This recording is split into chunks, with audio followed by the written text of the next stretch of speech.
John Adams, a brilliant political philosopher, had the unenviable task of succeeding George Washington. His presidency was a single, turbulent term dominated by international crises that fueled domestic political warfare. The election of 1796 was the first to be waged between organized political parties, and the first contested presidential race in American history.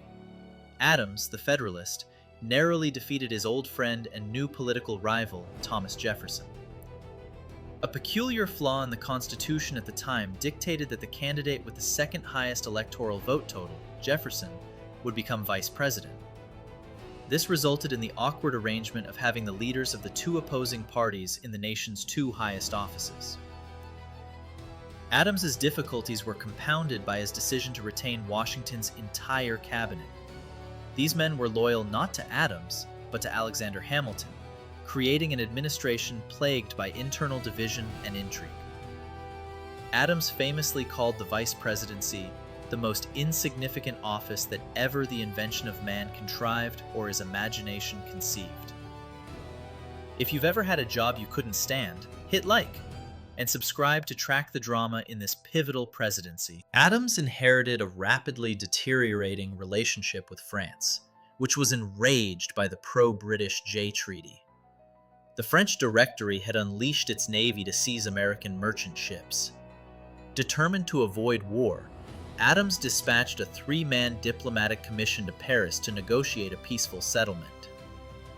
The American envoys were met not by the French foreign minister, but by three of his agents, whom Adams would later refer to as X, Y, and Z.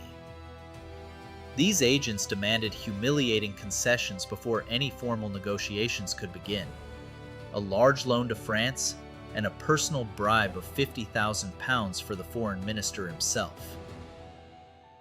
When news of the XYZ Affair reached the United States, it ignited a firestorm of anti-French sentiment.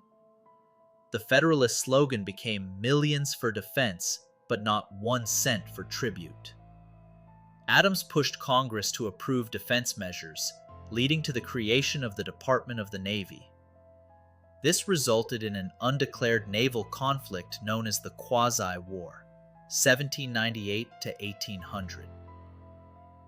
Adams resisted pressure from hardline Federalists who wanted a full declaration of war and continued to seek a diplomatic solution.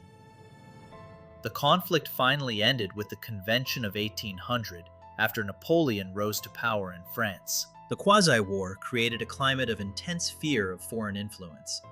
The Federalists seized this opportunity to pass the Alien and Sedition Acts in 1798. The most controversial was the Sedition Act, which made it a federal crime to print, utter, or publish any false, scandalous, and malicious writing against the government. This was a direct assault on the First Amendment.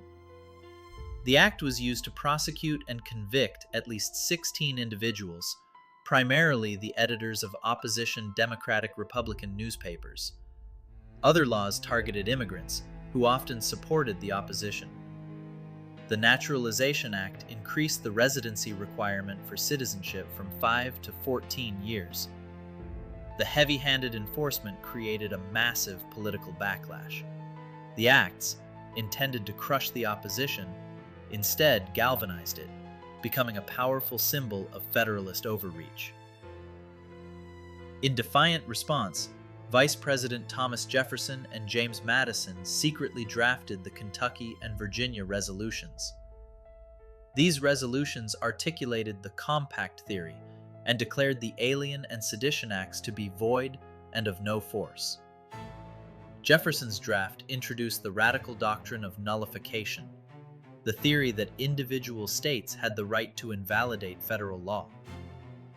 Though no other states endorsed the resolutions, they became foundational documents for the states' rights movement, later providing a constitutional argument for Southern secessionists. After their defeat in 1800, the lame duck Federalist Congress passed the Judiciary Act of 1801, creating many new judgeships.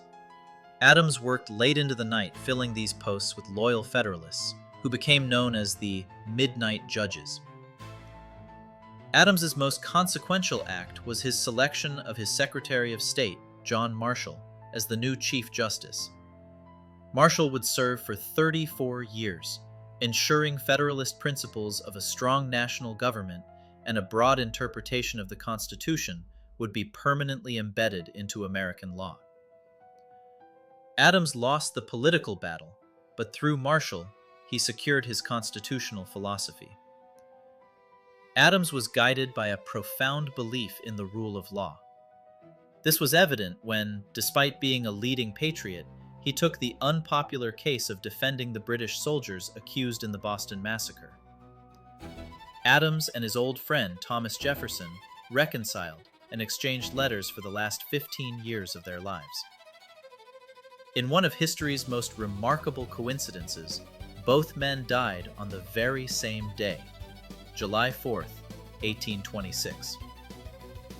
Adams's last words were reported to be, "Thomas Jefferson survives," unaware that his friend and rival had passed away just hours earlier. Adams's turbulent term demonstrated the fragility of civil liberties in a national crisis, but through his appointment of John Marshall, ensured that Federalist principles would endure long after the party itself had vanished.